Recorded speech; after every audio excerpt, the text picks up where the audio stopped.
December 8th, 2023. It's a crazy time. It's the holiday season. It's getting here. Do you have your Christmas tree up? That's what I want to know. Do you have your Christmas tree up? We have our Christmas tree up. When do you put your Christmas tree up? These are amazing questions. Happy Friday, everybody. I am popping in. I want to make sure to do a YouTube live this week because I haven't been able to do YouTube lives as consistently as I'd like to. And so I want to make sure to pop in here and do YouTube live. If you have questions or if there's anything you want me to talk about, just feel free to pop them in the chat and we'll get on to it, because today's really about anybody's questions, anybody's comments.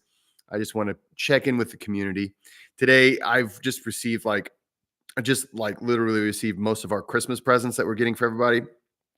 So there's like a million boxes right behind me. So I'm eventually going to have to move some of those. I want to do a few announcements, though. We are doing the Elemental Wellness Retreat in Sand Valley, Wisconsin. It is an amazing, amazing retreat. This year is going to be the biggest year yet. And it is 3 full days of breath work, ice bathing, sauna, fitness, yoga.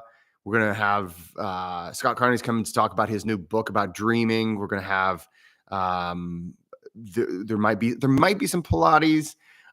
Basically, it is just a hodgepodge of everything awesome. So if you haven't already gotten your tickets, check it out on jessecoomer.com, and you can see us there. We're going to be doing a lot of language of breath stuff there. So if you've been curious about language of breath, check it out. Speaking of language of breath, the book is doing really well. So I've had a lot of people reach out and give me their comments and their compliments and feedback. There's one person made a comment. I didn't actually get to breath mechanics till chapter 7, but there's a reason for that. So if you haven't read the book yet, you take a look at the book. It's out there wherever books are sold, wherever fine books are sold. We're also taking applications for the Language of Breath Breathworker School. That is, we're pretty much, I'll put it this way. We're already at the biggest class we've ever had. So this is our 3rd year. If you are interested in it to become certified in the language of breath, philosophy of breathwork, and self-awareness. So this is more than just a technique or a method or one style or this or that. This is a complete philosophy, a holistic philosophy of breathwork. And it's what I talk about in my book. It's what is in the online course, but it goes really, really deep. If you want to take that to your clients, if that is something you're interested in, that is something that you can sign up. You go to languageofbreathcollective.com, and we've got all the information there. You can always reach out to me on jessecoomer.com or reach out to me wherever you want to reach out to me, and I'll make sure that you get the information. The thing is, it's more than just me. This is not just a Jesse Coomer show. I never want to be a guru. It's there's so many people, and there's so much temptation to be a guru. Never want that to happen. So at this point, I'm the founder of it, but we've got 2 very amazing faculty, and we may be bringing on a 3rd and a 4th faculty from previous classes.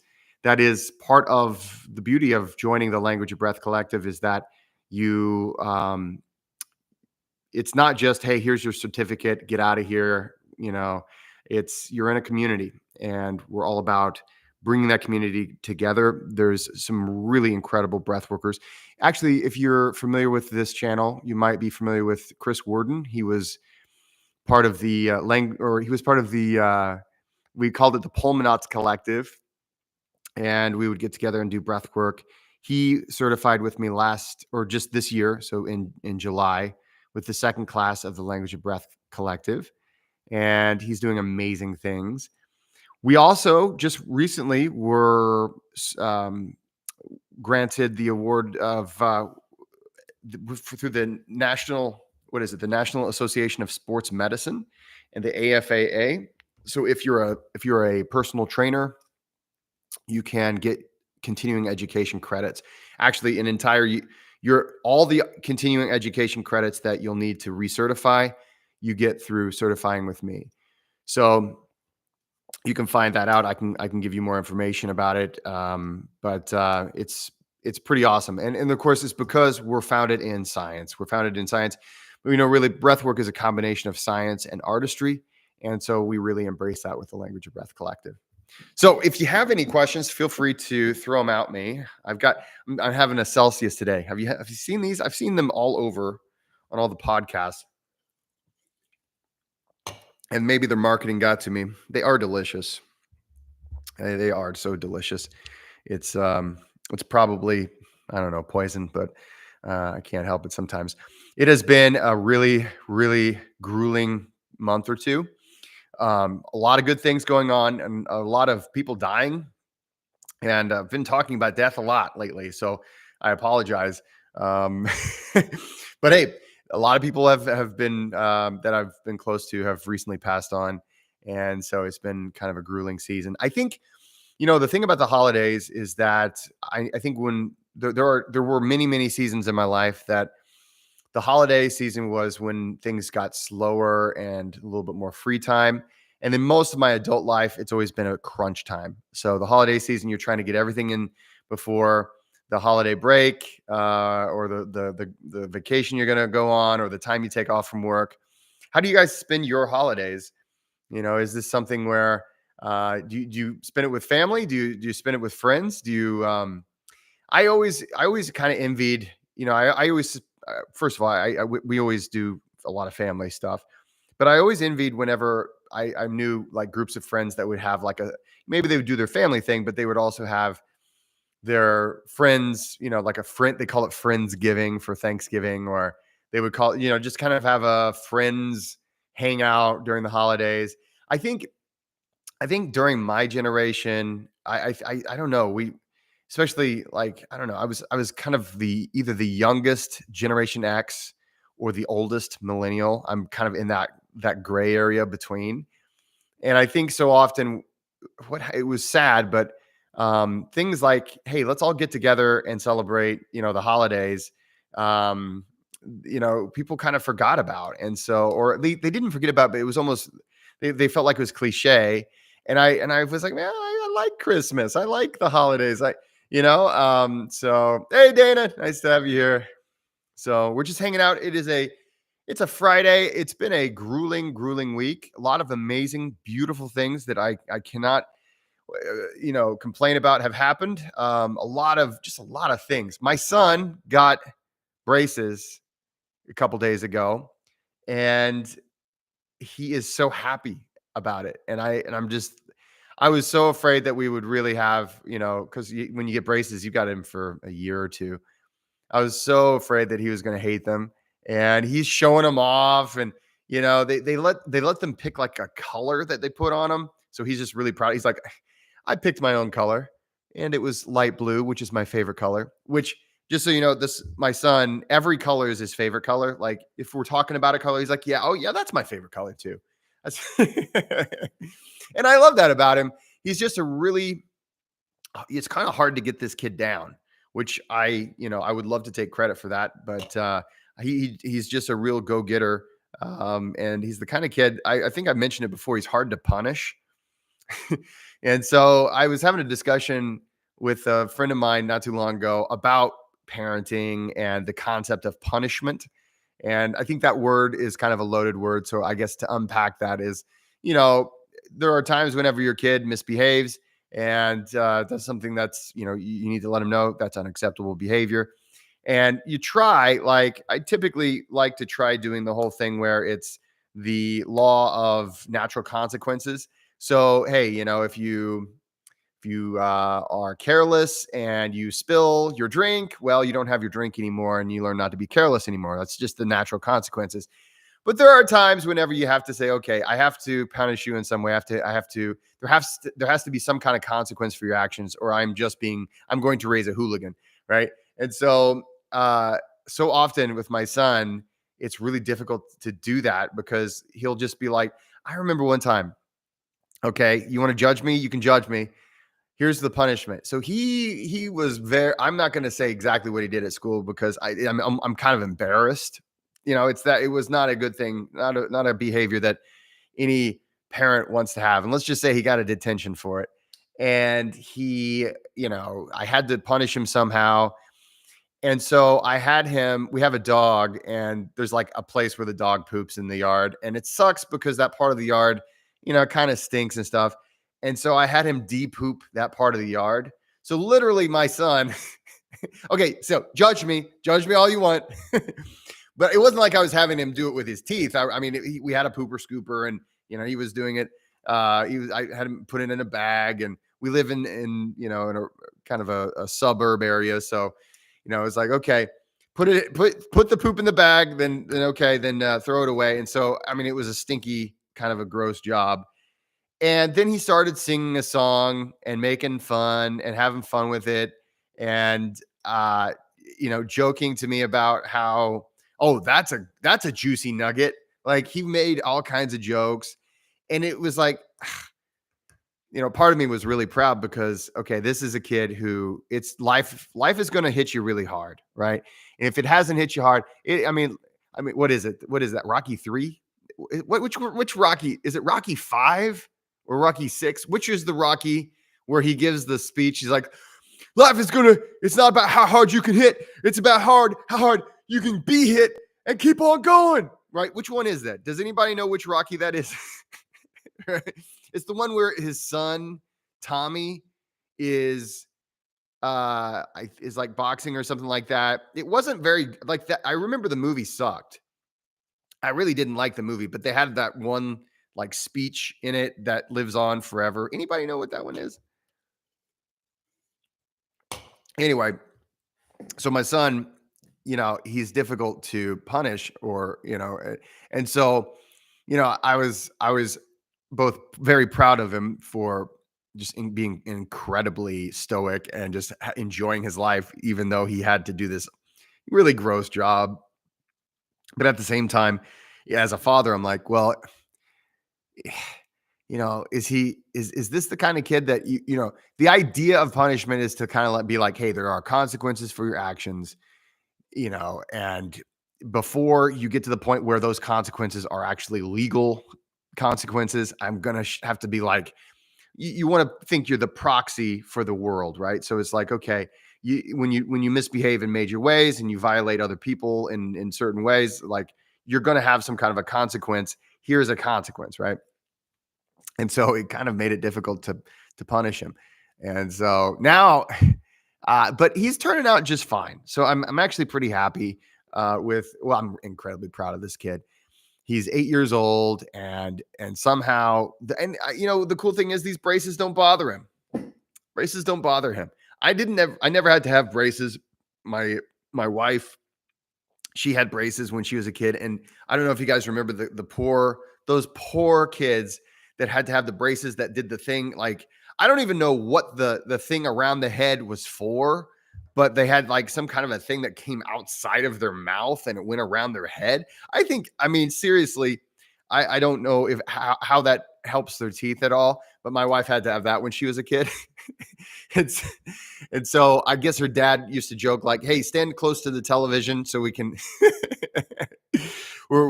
because if you're not of a certain age, you don't realize what that means is that was back when we had analog TV. And I feel old when I say that. Maybe okay. So guys, in 10 days, I turn the next year older.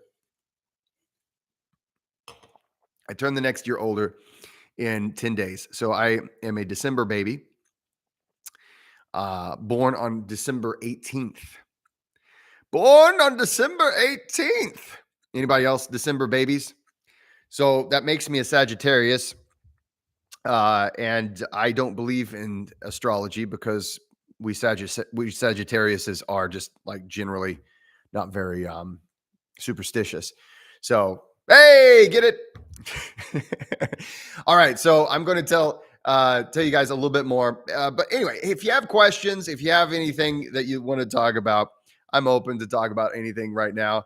I've got about 20 to 30 minutes left before I have to get off of here. But I wanted to check in. Things are going incredibly well for Language of Breath. The book is selling really, really well. The feedback that I'm getting from people is fantastic. However, if you go on Amazon, somebody named Tim made a comment that he didn't like the book quite as much as my first book. And you know what? That's awesome. That is, if I'm going to get critiqued, isn't that a cool critique? It's like, it wasn't as good as his first book. I'm like, you know what? At least you like one of my books. Hey, uh, I think it's Felice Cumpleaños. I think that's the order of it. Did anybody see? If you have you not? Has anybody seen on my Instagram? I think it was yesterday. I haven't done an Instagram today, guys. I've started doing Instagram. Like I try to do it every day. It's crazy, like the amount of content you have to produce and the amount of thinking you have to do in order to compete in this market today. But yesterday's Instagram was a reel. I found some AI that turned one of my YouTube shorts into Spanish. So, and it changed my lips and it used my voice to make the Spanish words. John, your wife is a Christmas baby. See, my birthday is 7 days to the day before Christmas. So I always felt kind of, I felt kind of well, what they tried to do, what my parents would always do, they would say, here's Christmas and your birthday together. And they would sell it like, hey, we can get you like a really awesome present, or we can get you two like little things. And I was always like, okay, well, I guess I'll go for the big awesome present. And then I don't really think it was that awesome. I think it was just that it was like, instead of, because I was thinking like it would be a times two, like a 100% more awesome gift. And then I think it was like 20% better in reality. So but yeah, Christmas babies though, I mean, you kind of have to give them the birthday present and the Christmas present at the same time. So so John, how did she feel about that? Was that a she has always had the day. Well, that's true. That is true. You get the day off when your birthday is on a major holiday. You never have to work. Now, with these major holidays, a lot of times what happens is like this wasn't the way it used to be, all right? But the way it works right now is that if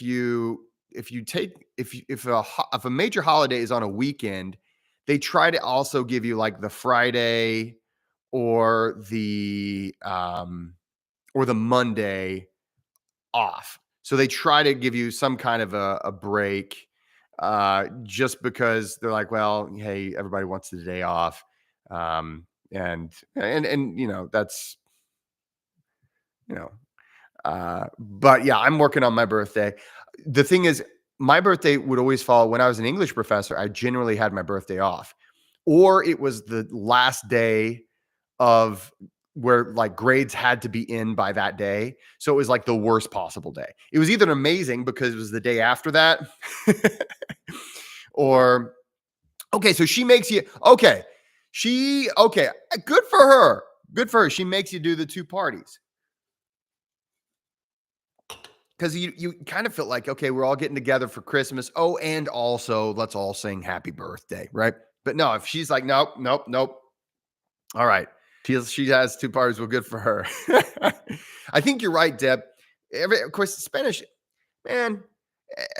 So anyway, that reel of me doing Spanish, go check it out on Instagram. I may try to post it as a short on YouTube. Let me see if I can find it. It is crazy cool. And it makes me really sad that I don't actually speak Spanish. Like, look at this. Cuando te metes en un baño de hielo, si te quedas demasiado tiempo, puedes experimentar el efecto del postdescenso. Si permaneces el tiempo adecuado, puedes sufrir hipotermia y fallecer. Bañarse en agua helada puede ser mortal. I mean, not only does it sound like I speak Spanish, but it looks like my lips are changing with it. And then I watch it and I'm like, man, it would be so cool if I could actually speak Spanish. So now my Spanish speaking in-laws, they loved it. They're like, "Hey, make more videos in Spanish." I'm like, "Okay. Well, I I can't." I only get and so they they might be disappointed. They'll probably, whenever I see them next time, they'll probably start speaking to me in Spanish. Oh, he finally learned Spanish. Da, da, da, da, da, da, I'll be like, I'll do the thing where I usually do when they forget that I don't speak Spanish. I just smile and do the goofy, like, you know, like they always, what happens is a lot of times they just forget that I don't speak Spanish. I'm the only guy in the room who doesn't speak Spanish whenever I'm with my in-laws. Now my son is there. My son does not speak Spanish either. So there is my son, and then there is me, and then everybody else speaks Spanish, and it's like da, da, da, da, da, da. Now my wife is interesting because they moved from Puerto Rico to the United States, or it's part of the United States. I shouldn't. I get in trouble. I would get in trouble with my whole family if I please tell me no one in my family is watching. But they moved to the continent, the continental 48. All right, and uh, they moved at a time whenever she was pretty young, so she learned how to hear and listen in Spanish. But it's really difficult for her to speak in Spanish, which I find to be. I don't understand how that works, but that's how it just works. She just got really used to. So she'll speak in Spanish and then she'll listen. Or no, she'll speak in English and then she'll hear everything they say in Spanish and she'll understand it. So here's the funny thing. So when we're hanging out with her family, uh, then you see no bag and no mail. Well, hang out a minute, Rusty. Uh, you know, I want to make an off-color joke right now, but anyway, the point is, um, there's a so my all my in-laws, they'll be speaking Spanish, and then my wife is speaking English, but having a conversation with people who are speaking Spanish. So I can kind of I'm hearing one person in the room speak English, and then I'm like, okay, I think they're okay. They must be talking about where we're going for lunch. Okay. And then she won't say anything for a while. I'm like, oh gosh, I wish she would say something. What are we talking about? And then she's like, I really don't think so. I don't think he is. And I'm like, he is. Are you talking about me? Or are you talking about so it's always, yeah, I do. I just smile. And so Dana says, I started on Duolingo 200 days ago and I still don't know much. That's the problem, right? You kind of have to learn a language. You kind of have to practice it in real time, I think, or at least like have somebody to practice it with. So like it's and the thing is, I'm about to turn 43 years old. This is all the I don't know. It's the palsy that you get when you're old. I don't know. Maybe all the old people I've known have had that. But the older you get, they say that's the harder, of course, to learn. But then there's an enormous backlash against that. Talking about neuroplasticity and actually that it's incredibly good for you to go ahead and try it. Recently, I just came across a scientific paper, and it's fantastic. It is a meta-analysis of like 65 different scientific studies that show that when you practice a mindfulness practice regularly, it increases your ability for willpower in every other area of your life. Isn't that cool? And so what they showed is ultimately when it came to perceived effort to do something, even do something new, people who had a sustained and just a regular mindfulness practice, that can be meditation, that can be breath work, John, please. See, the thing is, okay, so here it is, John. Okay, John says he's 65. Here's the thing. At what age did you start bragging on how old you are? Because it's like, because I'm kind of thinking I'm there. Because I'm like 43. I can outlift a 25-year-old. I'm kind of at that age where it's like, you know what I mean? Where like my dad, he's 75 and he is he's I have a hard time keeping up with that man. And I mean, I'm just like, wow, I have a lot to live up to if I'm going to be that. As they say, when you get older, you call it spry here in the United States. Deb, have you heard of that one, spry? If you call someone real spry, that's like, it's funny because we never say that anyone is spry other than if they're old, but it means that they have a lot of energy and they've got a lot of get up and go. It's not like you say, oh, my 8-year-old is really spry. Well, of course he's spry, right? It's a weird thing. Like, why would you only say that about like someone who is like, in the last, third of their life, or maybe something that's, the older you get, the more that, well, he sure is spry though. And maybe is that a Midwesternism? So Deb, here's another thing, Deb. In the United States, we have all these different dialects of English that, and I'm in the Midwest, so we have certain words and sayings and phrases that nobody else has. In fact, I grew up saying supper instead of dinner. Like my whole life, I called it supper instead of dinner. And it wasn't until I started hanging out with people from other parts of the country and they kind of giggled and they kind of made fun of me, I started calling it dinner. So do you call it supper or do you call it dinner? I mean, that's everybody was like, that must be a Midwestern thing. I was like, well, maybe it is. Maybe it is. I don't know. So, so anyway, I don't know. What do you call it? But the point is, now in Wisconsin, Wisconsin is a very special part of the Midwest. Ufta. Let's see. You've got Emphantasia. Emphantasia. I'm not. What is that, Deb? But yeah, so in Wisconsin is the only state I know of, the only place in the world that I know of. If you go to Wisconsin, there's a water fountain. They don't call water fountains in Wisconsin. They call them bubblers. But I've never been to any other place in the world where they called a water fountain a bubbler. But for some reason they called it a bubbler. If you go to, like, this is another thing in the United States, some places you might call something a soda. Other places it's going to be a soda pop. Other places, everything's a Coke. Some places it's just a pop. Hey, you want to get a pop? Let's go drink a pop. I grew up where everybody said it was pop. Man, you want some pop? So I don't know. That's just how English works. Meditation builds gray matter on your frontal lobe, which helps out a lot of ways all over the place. Absolutely, Rusty. This is one of those things where it doesn't even have to be specifically meditation, but absolutely, meditation. This is one of those things where there's a lot of, I guess, myth or, certain beliefs that, okay, meditate this thing. To meditate, you must be seated cross-legged, eyes closed, palms up, maybe having a mudra. You have to, but there's so many different ways to meditate. And one of the things that I do love is that ultimately it's a mindfulness practice. And I know mindfulness has become, like, I would say it's kind of a overused word. It's it's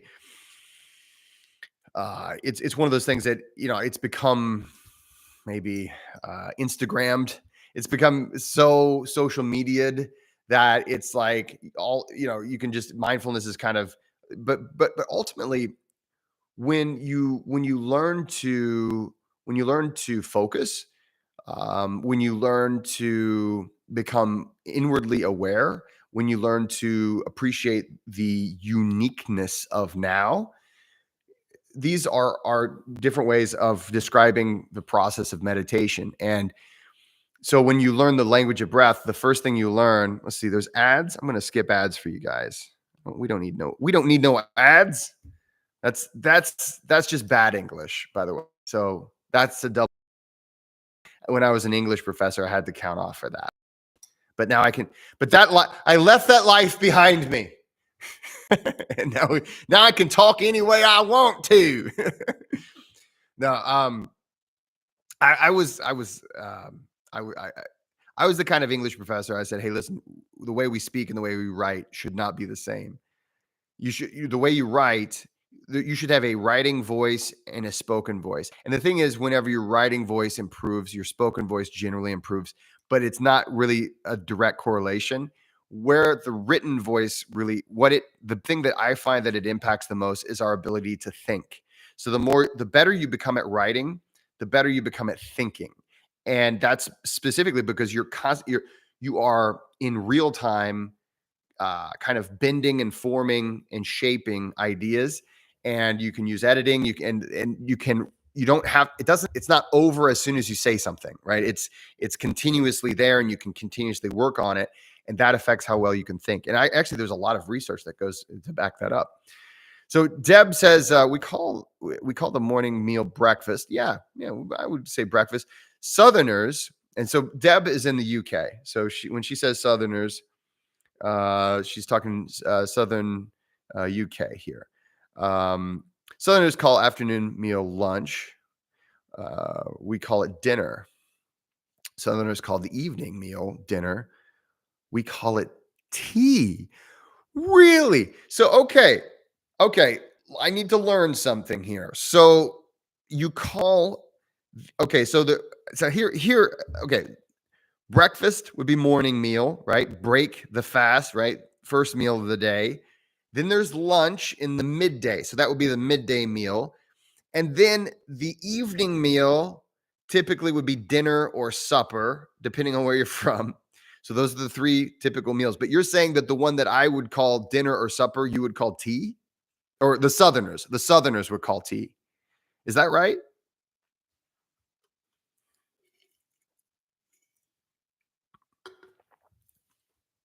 And the reason I ask that is because my parents just came back from a trip. Well, they live half the year in one part of the country, and then they come back for the holidays.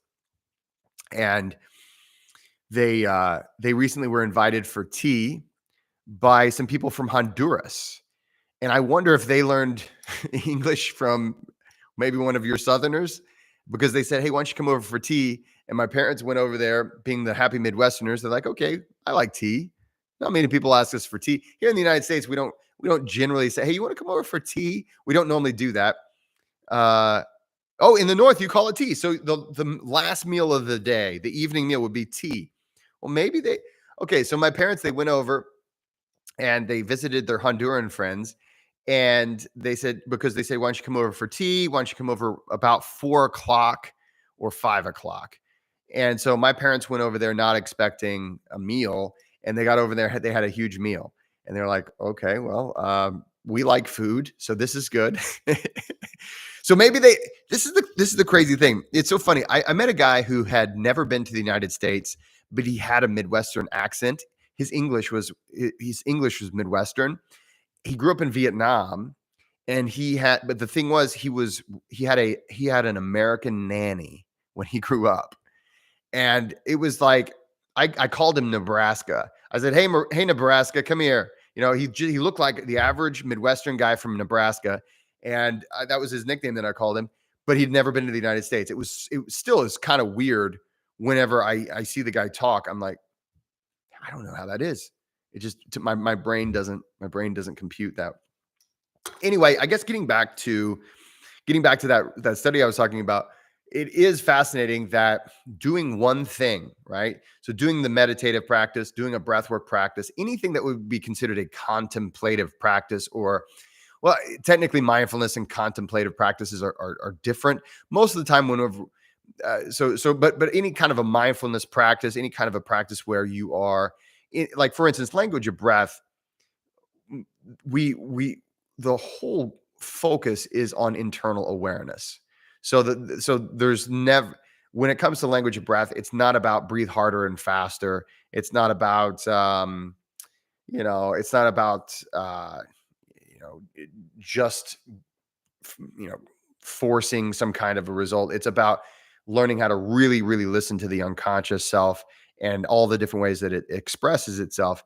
And so when it comes to a mindfulness practice, I mean, you're getting better in touch with yourself, and you're learning to form that stronger relationship with yourself. And that's absolutely like for those of you who have taken the course or if you've read the book yet, of course, the book's only been out like a month and what is it? A month and a week? A month and a week. So the book's been out a month and a week. Here's some cool news. So my first book, A Practical Guide to Breathwork, came out late 2020. And my new book has been out a month and a week, and I've already sold the sales have already, I'm already 25% of the way as many books as I've sold my first book. So I can't thank you guys enough. And the thing is this, I got to say the language of breath is it's really, I wanted to give a person the best possible foundation, the best possible way to look at all breath. And if you've read it or if you've gone through the course, it's the way to look at yourself. So it ultimately is we have to understand ourselves better in order to treat ourselves better. But if you constantly are in the old paradigms, if you're still in the mind body paradigm, if you're still in the what I like to say, you're not a tree, right? So if you've read the book or if you've gone through my recent course, if you still live life like you're a machine, like we look at ourselves like we're a machine, if you're still treating yourself like that, you're not going to see the potential that you could see unless you change your paradigm. Rusty says, yes, that's right. So whenever you do the awareness exercise, it will open your fourth eye. Oh my God. Rusty, do you still make videos on your YouTube channel? Because Rusty, it's Rusty Games, and Rusty would play these games. I'd never heard of these games. Of course, I'm not a boomer, but I guess maybe compared to you, maybe I'm a boomer. I'm the oldest of millennials. I'm an elder millennial. So you're trying, but it's low priority. Yeah, right on. Well, my son wants to show me Blocks IO. Is that a game? Blocks IO? Because he said, he's like, no, Dad, you got to see this game. It's called Blocks IO. And he studied all week for his spelling test. And I told him, if you get an A on your spelling test, it is now. It's either Blocks IO or Roblox, like robots with blocks. I'm assuming is the concept. He was playing a game called Icarus. Are you familiar with that game? I played that with him, and it's really cool. It's like a survival game. That was a really cool game. Roblox. Okay. Roblox must be the thing that he was wanting to play. So if he gets an A on his spelling test, I told him that we'd play Roblox this weekend. And so he's like, you got to dangle the carrots, people, and how many parents do I have here? Do I have some parents on the line here? So you got to, carrots and sticks, my friends. And I would much prefer dangle the carrots. It is weird though, the carrots that we choose, because, so often I remember if I would eat well, right? Eat all your greens and you can eat the sugar. Right. And it's this interesting thing as far as like what you choose to focus on as the reward. And it's funny because research has shown that if you reward a child for something, they will internalize that they did it just for the reward, as opposed to internalizing that behavior is necessarily a good thing, according to the research. And then, so I tried to apply that. And I do as well as I can, So, okay, we got other parents here. Okay, thank you. I try to apply that to give them rewards because I want them to internalize that they did the thing, and then, that they did it because they wanted to. And it's like, I want them to internalize that that's actually a good thing to do, that they like to do. And then it's like, if you don't put some kind of carrot there, I don't know. We're all just doing our best, right? I was on this podcast, which will come out, I think, after the new year. And it was called the Advancing Man Project. And it was this guy, and he does a podcast. It's about being a father. It's basically about father issues, I guess. And we were talking about different ways to father, and it's had me thinking ever since. It was probably the most intellectually stimulating podcast, or one of the most intellectually stimulating podcasts that I've been on. A lot of times, just give you an idea of how a podcast normally works. They call you up because they want you to basically give them content. So they're like, "Hey, all right, we're gonna do the podcast," and they say, "Okay, tell us a little bit about yourself." And then they kind of expect that you're just going to talk the entire time and give them the entire content. And and that's kind of like the average. Then there's the ones that are really, really good at what they do. And they let you talk a lot, but then they have these amazing questions that really make you think, and they really are able to get a lot more out of you. And then there's the ones that are not so good. The ones that are not so good, it's weird because they forget that the whole point of the podcast is to interview you.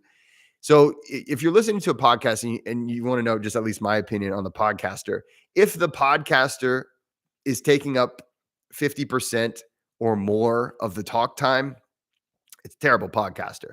You don't you don't have a person on your show to interview them and then just talk the whole time about your own things and thoughts. The idea is that, okay, we have you on for one show, so we want to get your ideas. Now, I've been on a few podcasts. One of my favorite podcasts I've ever been on was Meredith.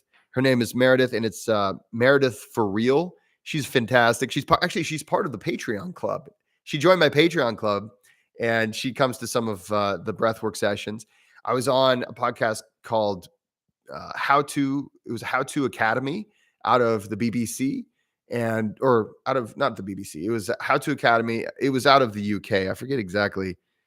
It was out of, yeah, I forget. It may just be How To Academy. There was one that was called Last Call. And what is it? The Last Call. And then there's Never Quit. That was another really good one. Never Quit podcast. If you want to look that one up, we started talking about breath work, and then it just delved into Western philosophy for like an hour. like we started with breath work. That's why the whole thing started. He's into fitness and stuff. And then it just went straight into Western philosophy. And then eventually I could tell it was like, okay, we've been talking about Western philosophy this whole time. I thought we were going to talk about breath work. Nobody said that out loud, but eventually he's like, so how can we apply breath work? The guy was awesome. I love that podcast. That was such a good one. But anyway, this last one, Meghan Markle's Archetypes. Yeah, I've not been on Meghan Markle's podcast, but I have heard that she doesn't actually interview the people. Someone told me that if you go on that podcast, someone else interviews you, and then they overdub her voice as if she's the one interviewing you. She doesn't even do the interview. Now, I don't know if that's true, but that's what I've recently heard. And I was like, well, I mean, I don't think she's going to be calling me for an interview. I don't know. I don't know enough about Meghan Markle to say much about her other than I heard that about her podcast. But there's a ton of podcasts. There's a lot of podcasts out there. And in fact, my new show format is sort of a podcast, and sort of in a podcast format, but it's cooler. So so there's that. No, what I decided on this YouTube channel, I was like, I could continue making the short clips and the shorter stuff. And I know really short content is all the rage right now, but it's just so unnatural for me. I prefer conversation. I prefer digging in deeper into a topic, kind of diving in a little bit. And maybe we'll even start releasing the audio from those on a podcast format. But they're about 20 minutes long. 15 to 20 minutes long episodes tend to not, get, it's one of those things where they can do just fine, but those are a lot of people, they just want to do the 1 minute, minute and a half. And I'm like, you know what? Let's just do the thing that I think will best serve, the audience, and best serve the people that are going to actually click on it. And it's a lot more fun for me to do it that way. And it's a lot. And I hope, you guys like those videos, because we're going to continue doing that format at least for a little while, unless someone just absolutely hates it. But let me tell you this: I recently got a cold plunge that is it's one of these inflatable cold plunges, but it has like a cooling unit on it. I'm going to review that, and then I'm going to be reviewing a couple devices that are specifically for breath, for breathing. So there's one device that will measure a lot of your biometrics. It's a shirt that you put on, which I think is really cool. It's a shirt that you put on, and it's got these sensors on it, and it will measure your biometrics. It measures how deep you're taking each breath. Are you actually expanding your ribs? So I love data. So we're gonna review that. We're gonna review a friend of mine, AJ. AJ. Oh my gosh, I can't remember. I'm so sorry, AJ. I keep on wanting, anyway, of Hypoxics. She's the creator of Hypoxics. Awesome person. I'm a big fan. She's a former Broadway performer, and she's done like training. Like she was a breath and fitness trainer for like one of the people on, what was it? It was like Black Panther, one of the Black Panther movies. Anyway, so we're gonna try one of her. She created this new thing called the Ab Ribbon, and it's basically a thing to help you with the proprioceptive aspects of breathing. So I think that's really cool. So on these episodes, I'm going to be doing a few reviews, and you don't want to do a review that's just like clip, clip, clip, clip, clip. So I'm going to actually try it out, show you guys what I think about it. And then, I tend to have like links if you want to buy it and things like that. Some people get on me for that. They're like, how can I trust you if you have a link? Well, it's like, dude, of course I'm not going to, I generally don't do a video if I think it sucks, right? If it sucks, I don't want to represent the brand. I'm not going to just be like, okay, I've decided to make and I guess I'm not representing the brand, but I don't want to like share that. I'm not wanting to make some kind of a bashy video. I made a bashy video. Did you guys see my bashy video I made? It wasn't that bashy. It wasn't that bashy. When was that? You guys remember? And I need to make another video about this because people they've been really upset with me about this. What was it? It was Greer Childers. Greer Childers. What was it? It was like a certain kind of breathing thing where it's like, do you guys remember, what was it? Greer Childers, and she would go. It was this weird breathing thing that she did. You're gonna need the link. You know what? My brother-in-law is here now. So this is my brother-in-law from so Tucker, I sent you a video of me doing like perfect Spanish. I did it with an AI, and we got to show it to our in-laws. Tucker does not, he's also no Espanol like me. And so it was Greer Childers. It was like in the 90s, there was this woman who made like this weight loss thing, and it was like basically she made the claim that let's see, review of Greer Childers Body Flex. She made the claim that because oxygen is flammable, if you breathe deeply, you'll burn more fat, which is ridiculous. And a lot of people have tried to make this claim that if you just breathe hard, then you'll let's see, here it is. Here's the link. So watch that on your own time. I'm about to have to go anyway because I got to pick up my kiddo, but a lot of people have made this claim, like if you just sit there and breathe hard, you're going to burn fat.